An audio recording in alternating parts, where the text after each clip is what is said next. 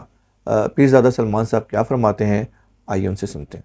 بے پناہ لوگ تھے، یہ لیاقت آباد 10 نمبر کے قریب بے پناہ لوگ تھے، اور دیکھیے یہ تو بہت سامنے کی بات ہے، اس میں کوئی اچنبے کی بات نہیں ہے۔ امجد 2-3 اس کی وجوہات ہیں۔ پہلی تو یہ کہ امجد صابری ایک بے پناہ فنکار تھے، کمال کے فنکار تھے، اور اس وقت وہ اپنے یوں سمجھیے کہ جیسے اپنے فن کے ایک طرح سے عروج پہ تھے، یعنی بانک پن تھا ان کے فن میں ایک خاص۔ لیکن دوسرا سبب یہ تھا کہ ایک جوان موت بہرحال ایک دھچکا دیتی ہے۔ آپ یعنی ایک 70-80 سال 90 سال کا آدمی اگر اس دنیا سے چلا جائے تو غم تو آپ کا تب بھی ہوتا ہے، لیکن ظاہر ہے وہ ایک ایج ایسی ہوتی ہے کہ آپ اس کو ریشنلائز کر لیتے ہیں۔ لیکن جب جوان آدمی کی موت ہو جائے اور جوان فنکار کی موت ہو جائے تو وہ ذرا سا اس کا جو صدمہ ہوتا ہے اور اس کا جو دھچکا لگتا ہے وہ بڑا زوردار سا ہوتا ہے۔ تو میں سمجھتا ہوں کہ یہ 2-3 یہ وجوہات ایسی تھیں جس کی بنا پر ان کے ہاں ان کی تدفین میں نے بے پناہ ہجوم دیکھا، بہت ہجوم دیکھا۔ اس وقت میں موجود ہوں پاپوش قبرستان پہ، جہاں پہ امجد صابری کی تدفین ہوئی تھی۔ یہ ایک مزار ہے، اور چونکہ امجد صابری کا خاندان وارثی سلسلے سے تعلق رکھتا ہے، تو ان کے جو پیر ہیں الحاج بابا حیرا شاہ وارثی، ان کا یہ مزار ہے، اور یہاں پہ امجد صابری کے خاندان کے بہت سارے افراد کی یہاں پہ خبر ہے، جس میں امجد صابری کے دادا جو ہیں وہ بھی یہاں پہ دفن ہیں۔ اس کے علاوہ امجد صابری کے والد حاجی غلام فرید صابری، ان کے چچا مقبول صابری، اور پھر امجد صابری کے بعد ان کی والدہ کا انتقال ہوا تھا عسکری بیگم، ان کی یہاں پہ خبر ہے۔ تو میں اگر آپ کو اس دن کا واقعہ بتاؤں کہ جب ہم چھیپا سرد خانے سے امجد صابری کی ڈیڈ باڈی کے ساتھ لیاقت آباد پہنچے ان کے گھر کی طرف، تو ان کے گھر پہنچنے کے بعد مجھے جس نیوز چینل میں کام کیا کرتا تھا وہاں سے مجھے بتایا گیا کہ آپ نماز جنازہ کور نہیں کریں گے، آپ پہلے پاپوش قبرستان چلے جائیں۔ تو میں 11 بجے سے پہلے ہی یہاں پر موجود تھا، اور چونکہ تدفین ظہر کی بات تھی تو اس وقت اتنے لوگ نہیں آئے ہوئے تھے، شدید گرمی تھی، لیکن ہم یہاں پہنچ گئے تھے اور اس وقت اتنا رش نہیں تھا۔ جب مجمع آیا یہاں پہ نماز جنازہ کے بعد تدفین کے وقت، اتنا رش تھا کہ پولیس کی بہت زیادہ گاڑیاں بلا لی گئی تھیں، اور لوگ اندر آنے کے لیے بتاب تھے، صرف ان کے گھر والے اور کچھ میڈیا والے اندر آ سکے، جو کہ بہت پہلے ہی آ چکا تھا، تو اس لیے میں نے 12 بجے یہاں پہ لائیو ہیٹ بھی دی تھی۔ لیکن میں آپ کو ایک تھوڑا سا حیرت انگیز واقعہ بتاؤں جو کسی کے علم میں نہیں ہوگا، جس کا میں نے پہلے ذکر بھی کیا تھا۔ ابھی امجد صابری کی نماز جنازہ نہیں ہوئی ہے، ان کے کچھ گھر والے یا ان کے کچھ احباب یہاں پہ موجود ہیں۔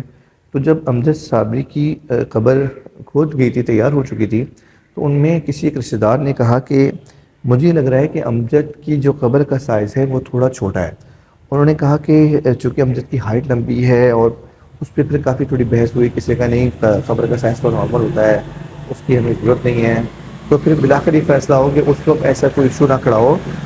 تو انہوں نے یہ کہا کہ جو پیر کے پاس سے ہیں وہ 2 اینٹیں نکال لی جائیں، تاکہ اگر امجد کو جب لٹایا جائے تو ایسا نہ ہو کہ سائز چھوٹا اور جگہ تنگ ہو۔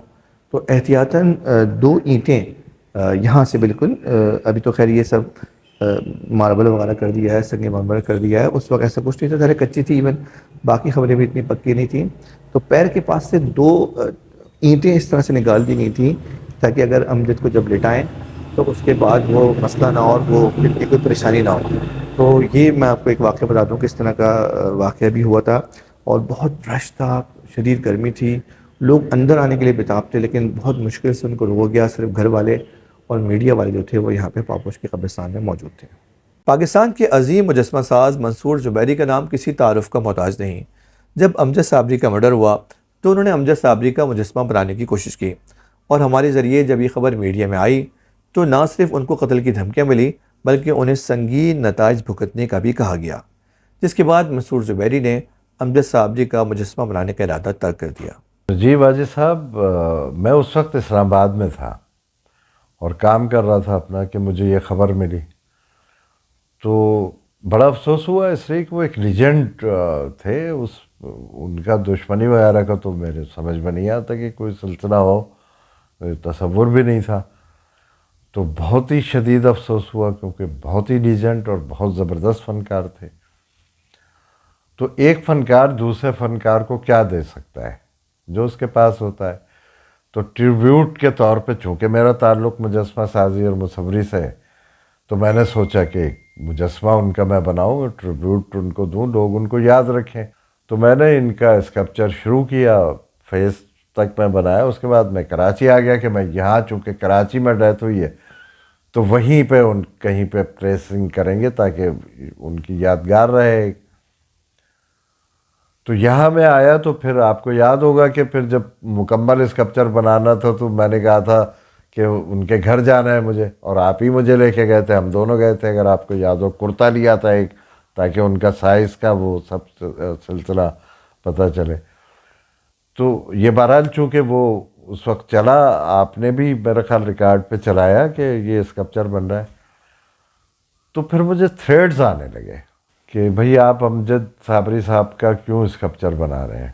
تو میں نے کہا بھئی وہ ایک لیجنڈ آدمی ہے، تو انہوں نے کہا کہ نہیں، یہ اسکلپچر آپ نہ بنائیں، ورنہ آپ کے لیے خطرناک ثابت ہوگا، یہ آپ کی جان کو خطرہ ہوگا اس میں، اس قسم کی باتیں کی۔ تو ظاہر ہے میں ایک مصور اور مجسمہ ساز ہوں، تو میں تو نہ میرے ذہن میں کوئی ایسی بات، نہ کیا وجہ ہے، وجوہات کیا ہے، میں تو ایک آرٹسٹ، ایک بڑا آرٹسٹ، ایک بہت بڑا لیجنڈ امجد صابری کو معمولی تو نہیں، پاکستان کی پہچان تھی ایک، وہ جہاں بھی جاتے تھے تو ایک دوست دوسرے دوست کو ایک ٹریبیوٹ پیش کرتا ہے، وہ اسی حساب سے میں نے اسکلپچر شروع کیا تھا۔ ادروائز میرے ذہن میں تو کوئی ایسی بات نہیں تھی، لیکن بہرحال وہ مکمل نہ ہو سکا۔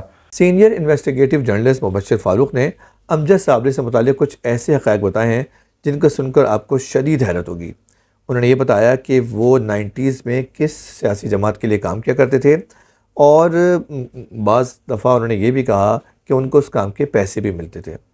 مبشر فاروق نے اپنی گفتگو کا آغاز 92 کے آپریشن کے بعد سے کیا۔ ایک انٹیلیجنس رپورٹ آئی، وہ رپورٹ یہ آئی کہ آپریشن کے بعد جو دوسرا ان کا فیز پیپلز پارٹی کے دور میں شروع ہوا، اس میں MQM کے بہت سے لوگ ملک سے فرار ہونے کی کوشش کر رہے تھے، جن کے پیچھے پولیس لگی تھی، یا جو خود ساختہ طور پہ اپنے طور پہ بھی کچھ لوگ جانا چاہتے تھے۔ میں جو ہے وہ کچھ گروپ تھے جنہوں نے MQM کے لوگوں کو نکالا، تو ان میں ایک underworld don Shoaib Khan تھے۔ اچھا، دوسرا نام جو انٹیلیجنس رپورٹ میں آیا وہ غلام فریز صابری اور عزیز میاں قوال، یہ جو دونوں بھائی تھے، ان کے حوالے سے آیا۔ یہ رپورٹ آنے کے بعد ان کے حوالے سے ان کے گھر پہ کافی ریڈ پڑے، لیاقت آباد پولیس کے، شریف آباد پولیس کے، اس کے علاوہ جو ہے نا وہ اور بھی چودھری اسلم کے بھی کچھ ریڈ پڑے۔ تو مختلف جو آپریشن کے معروف کردار تھے، ان لوگوں نے یہاں پہ چھاپے بھی مارے۔ تو یہ میرے خیال میں 92 کے آپریشنز کے بعد کی بات ہے، 94 95 جب یہ ان لوگوں کے گھر پہ ریڈ پڑتی تھی، یہ جب کی بات ہے؟ 94 کے بعد پھر جو ہے پیپلز پارٹی کے دور میں بھی ریڈ ہوئے، اور مسلم لیگی دور میں بھی ہوئے۔ یعنی دیکھیں، جس وقت نواز شریف کا لاسٹ جو ان کی گورنمنٹ آئی تھی پرویز مشرف سے پہلے، اس وقت میں یعنی حکیم سعید کے واقعے کے بعد تو میں کراچی پولیس کا ایڈوائزر اس وقت مقرر کیا گیا، تو اس وقت بھی یہ چیز تھی، اس وقت بھی ریڈ پڑ رہے تھے۔ اور ان کے گھروں سے جو کیسٹیں، اس زمانے میں VCR ہوتا تھا، تو VCR کی جو کیسٹیں تھیں وہ بڑی تعداد میں تھانے لائی جاتی تھیں، اور تھانے میں باقاعدہ مختلف افسران بیٹھ کے ان ساری قوالیوں کو دیکھا کرتے تھے۔ تو وہ جو ویڈیوز برآمد کی جاتی تھیں امجد صابری کے گھر پہ چھاپا مار کے، تو پولیس افسران اس میں کیا دیکھتے تھے؟ اس میں وہ یہ دیکھتے تھے کہ جیسے ایک تو ویڈیو ہے جو ریلیز ہوتی ہے، ایک وہ ویڈیو ہے جو انہوں نے اپنی ریکارڈنگ کی ہے، اس میں سے پھر ایڈٹ ہوتا ہے، تو وہ اس میں یہ دیکھتے تھے کہ MQM کے موسٹ وانٹیڈ کون سے ہیں، یا MQM کے فلاں سیکٹر، چاہے وہ وانٹیڈ نہ ہوں لیکن اگر کسی یونٹ سے، سیکٹر سے، زون سے کہیں سے تعلق رکھتے ہوں، تو ان لوگوں کی تصویریں نکالنے کے لیے، ان کا ریکارڈ لینے کے لیے۔ اور ان پہ یہ الزام یہ تھا کہ یہ لوگ جو ہے مختلف اپنے طائفہ جو ان کا بیرون ملک جاتا ہے، اس میں انہوں نے کچھ لوگوں کو فرار کرایا ہے، تو یہ ایک الزام تھا۔ اگر یہ ساری چیزیں تھیں تو MQM کو تو احسان مند ہونا چاہیے تھا صابری فیملی کا، تو وہ قتل کیوں کرتی؟ لیاقت آباد سیکٹر ہو گیا، یا ناظم آباد گلبہار سیکٹر ہو گیا، یہ سارے لوگ تو ان کی اس فیملی کی بڑی عزت کرتے تھے، تو یہ کیوں قتل کرتے اس میں؟ تو لہٰذا یہ جو ہے نا تفتیش ہمیشہ جب پہلی دفعہ ہی خراب کی جائے تو اس کی تفتیش اور مشکل ہو جاتی ہے۔ جو امجد صابری تھے، ان کا بڑا یعنی ڈیپ کنیکشن تھا MQM حقیقی کے ساتھ۔ تو میری فرسٹ ملاقات امجد صابری سے ہوئی، تو وہ MQM حقیقی کے جو سیکٹر انچارج تھے زمانے میں، انہوں نے میری ملاقات کرائی، تو ان کے گھر پہ میں ان کے بیٹھا تھا جب یہ امجد صابری آئے. بالکل عام سہولیت تھے, مشہور بھی نہیں تھے اس زمانے میں, یہ بہت عام سہولیت ہے اور بہت بدحال تھے, اس وقت مالی حالات بھی ان کے بہت خراب تھے. جب امجد صابری سے انہوں نے میرا تعارف کرایا تو امجد صابری آگے کارپٹ پہ بیٹھ گئے. تو میں نے امجد سے کہا کہ بھائی بہت بری بات ہے, ہم سب لوگ اوپر بیٹھے ہیں, صوفے خالی ہیں, آپ اوپر بیٹھ جائیں. تو انہوں نے بولا نہیں صاحب, آپ بڑے لوگ ہم آپ کے برابر نہیں بیٹھ سکتے. یعنی اس کی ذہنی پوزیشن اس وقت یہ تھی. تو وہ بیٹھ گیا. پھر اس کے بعد بعد میں پھر میں نے جب معلومات ان سے لین سیکٹر انچارج سے اور دوسرے لوگوں سے, تو یہ پتہ چلا کہ امجد صابری کچھ ایسے کام جو ہے نا وہ حقیقی کے ساتھ اسے ایسے کنیکشن تھے جو بہت سارے لوگوں کے لیے ناپسندیدہ تھے, تو لیکن وہ کام کر رہا تھا وہ. تو اب یہ ساری سچویشن تھی. تو یہ پہلو تو ابھی تک آپ دیکھیں تفتیش میں کوئی ایسا تو نہیں آیا کہ امجد صابری کے کیا کنیکشن تھے, حالانکہ لیاقت آباد پولیس کے کافی افسران کو پتہ ہے یہ بات, کیونکہ جو حقیقی جو سیکٹر انچارج تھے, دوسرے ان کی جو وہاں پہ کمیٹی کے جو لوگ تھے, انہوں نے بتایا کہ یہ جو ہے نا ان کی پارٹی کے پے رول پہ کام کر رہا ہے, امجد صابری ان کے پارٹی کے پے رول پہ کام کر رہا ہے. تو ایم کیو ایم حقیقی کے ساتھ امجد صابری کا تعلق کیسے بنا؟ کیا وہ خود سے گئے یا کوئی اور وجہ تھی, زور زبردستی تھی؟ میں نے ایم کیو ایم حقیقی کے سیکٹر انچارج سے کہ یار یہ بندہ تو جو ہے نا ایم کیو ایم کے اس میں یعنی سیٹ اپ میں چلتا ہے, غلام جو امجد صابری, تو یہ جو ہے نا آپ کے ساتھ ان کے کنیکشن کیسے ہے؟ پھر انہوں نے یہ بتایا مجھے یعنی سیکٹر انچارج نے کہ یہ جب انٹیلیجنس رپورٹ آئی اور الزامات سامنے آئے, پولیس کے ریڈ بھی پڑ رہے تھے, تو بہت سے ان کے جو مرد حضرات تھے اس فیملی کے, وہ مختلف جگہ ادھر ادھر رہ رہے تھے. تو حقیقی والوں نے پھر امجد صابری کو کڈنیپ کر لیا. کڈنیپ کر کے لیاقت آباد 4 نمبر میں جو ان کا ٹارچر سیل تھا وہاں اس کو الٹا لٹکایا. امجد صابری کو پھر انہوں نے الٹا لٹکایا اور مار پیٹ کی, اور پھر اس کے نتیجے میں پھر وہ ان کے آگے سرنڈر ہوا, اور پھر وہاں سے ان کی پہلی بار کنیکشن بنے. سینئر انویسٹیگیٹو جرنلسٹ مبشر فاروق نے امجد صابری سے متعلق کچھ ایسی باتیں بھی کی تھیں جو ہم ناگزیر وجوہات کی بنا پر نہیں چلا سکتے. کچھ ایسی باتیں تھیں امجد صابری کی متعلق جن کا تعلق امجد صابری کے قتل سے تو نہیں تھا, لیکن ان کی ماضی کے حوالے سے تھا, جو ہم نہیں سمجھتے کہ ان کو یہاں پر چلانے کی ضرورت ہے. اب بات کرتے ہیں کراچی پولیس کے بہادر آفیسر راجہ عمر خطاب کی, جنہوں نے امجد صابری کے قاتلوں کو چند مہینوں میں بہترین تحقیقات کے بعد پکڑ لیا. اپنے اس انٹرویو میں راجہ عمر خطاب نے بتایا کہ جو اس کے ٹارگٹ کلر تھے ان کو انہوں نے کس ذرائع سے پکڑا, اور جو خاص شوٹر تھا جس نے امجد صابری کو قتل کیا, اسحاق بابی, اس کا تعلق کس سے تھا. تو لیڈ ہمیں فورینسک سے ملی. پھر ہمیں یہ بہت سی ایسی چیزیں تھیں جو ہم شو نہیں کر سکتے, لیکن آہستہ آہستہ ہم ان کے پیچھا کرتے رہے تو ایک وقت ایسا آیا کہ جب ہم سمجھے گا ہم ان کو گرفتار کرنا چاہیے. اس میں ہم نے جب لوگوں کو گرفتار کیا 2 لوگ پکڑے گئے. اس میں ایک کا نام تھا عاصم کیپری اور دوسرے کا نام تھا اسحاق بابی, اور ان کا تعلق لشکر جنگی سے تھا. اب ان 2 پارٹ میں تھا, ایک تھا عاصم کیپری, ایک تھا اسحاق بابی. عاصم کیپری جو ہے یہ جیل جا چکا تھا, جیل سے ریلیز ہو کے آیا تھا. اور یہ ہوتے ہیں کیسے میں مرڈر کے کیسز ہوتے ہیں, جو بھی ہوتے ہیں, لڑکے جیل جاتے ہیں 2-3 سال بعد بیل ہوتی ہے, باہر آئے تھے. اسحاق بابی کبھی نہیں پکڑا گیا تھا, اور اسحاق بابی کے بارے میں کوئی جانتا بھی نہیں تھا. اور ہم نے سب سے زیادہ کام بھی اسحاق بابی پہ ہی کیا تھا. ہم نے ٹارگٹ بھی اسحاق بابی کو کیا تھا, کیونکہ اسحاق بابی کے لنکس جو تھے وہ کراچی ایئرپورٹ پہ حملہ جو ہوا تھا اس سے ملتے تھے. اس میں ایک لڑکا مارا گیا تھا جس کو ہم سمجھتے تھے کہ وہ چیچن ہے, لیکن وہ بعد میں ہمیں کسی طریقے سے پتہ چلا کہ وہ نہیں, وہ کراچی کا لڑکا تھا, اور اس کے ساتھیوں نے اس کو اٹھا کے اورنگی ٹاؤن میں قبرستان میں دفن کر دیا ہے. یہاں سے اب لیڈ شروع ہو گئی ہے. تو ہم اسحاق بابی کو ڈھونڈتے رہے. تو اسحاق بابی کا کوئی بایو ڈاٹا نہیں تھا. وہ اسحاق بابی کا وہ بہنوئی تھا. ٹھیک ہے, بس وہاں سے چلیں چلتے ہم اسحاق بابی سے عاصم کیپری سے چلے گئے. بیچ میں کچھ اور بھی چیزیں نظر آئیں ہمیں. تو جب ان کو پکڑ لیا تو اس سے ہمیں بہت بڑا ویپن ملا. تو ویپن جب ملے تو اس کے اندر انہوں نے ایسا کیا ہوا تھا کہ ہر ویپن کو اگر 3-4 وارداتیں کی ہیں تو اتنا انہوں نے کیلکولیٹ کیا ہوا تھا. ان 4 ویپنوں کو یا 2 ویپن کو جو 4 واردات استعمال ہو ان کو استعمال کرنے کے بعد ان کو پیک کر دیا تھا, لکھ دیا تھا فلاں فلاں کیس میں استعمال ہو گئے. پھر 2 ویپن نہیں نکال لیے. تو اس سے لگ یہ رہا تھا کہ مختلف ٹیمیں کام کر رہی ہیں جن کے پاس مختلف ویپنس ہیں. پوائنٹ سمجھیں. اس سے پورے شہر کے اندر ایک بہت بڑا خوف کا عالم بنا. تو مور دین 72 کے قریب اس زمانے میں کلیم ہوئی تھی اس گروپ کی, جس میں ساروں کو شامل کیا گیا. اب آتے ہیں امجد صابری صاحب والے پہ. امجد صابری صاحب والے مسئلہ یہ تھا کہ جہاں امجد صابری صاحب کا گھر ہے اس کی پچھلی گلی میں یا 1-2 گلیاں پیچھے نا عاصم کیپری کا گھر بھی تھا. عاصم کیپری بھی بچوں کے ساتھ رہ رہا تھا, اور اسحاق بابی نے بھی نئی شادی کی تھی, یہ بھی کہیں اور رہ رہا تھا. تو ایک دن دونوں موٹر سائیکل پہ جا رہے تھے تو اس نے دیکھ لیا عاصم کیپری نے نہیں سوری اکیلا جا رہا تھا, اس نے عاصم کیپری دیکھ لیا امجد صابری کو وہاں پر گزرتے ہوئے, تو اس کو اندازہ ہو گیا یہیں قریب میں رہتا ہے. تو اس نے جا کے اسحاق بوبی سے بات کی, تو دوسری دفعہ دونوں آئے, دونوں نے دیکھا ہاں بھائی تو یہیں رہتا ہے. تو انہوں نے جا کے اس کا پروفائل چیک کیا جو ملزم کی انٹروگیشن میں ہمارا موجود ہے. انہوں نے جب امجد صابری کو دیکھا تو انہوں نے ان کا جا کے پروفائل چیک کیا اور انہوں نے کہا یہ تو واجب القتل ہے. اس میں کیا وجہ کیا بتا رہے ہیں کہ جی وہ کہہ رہے ہیں کہ قوالی بھی گاتے ہیں, بھجن بھی گاتے ہیں, نعتیں بھی پڑھتے ہیں, یعنی جو بھی نظم شزمیں. تو یہ وہ فرقہ وارث کی وہ بیس لائن ہے جس کی وجہ سے اس کی تباہی کا شکار ہوا ہے پورا ملک. تو اس کے بعد انہوں نے اس کی ریکی کی. تو امجد صابری کو یہ پہلا اٹیمپٹ نہیں, جس سے پہلی اٹیمپٹ کیا انہوں نے, 2 اٹیمپٹ کیے ہیں, تیسرا نہیں کیا, 2 اٹیمپٹ کیے انہوں نے. پہلے اٹیمپٹ میں یہ ہوا کہ جب وہ گیم صابری صاحب کو تو ان کی گاڑی نکل چکی تھی اور یہ لیٹ ہو گئی.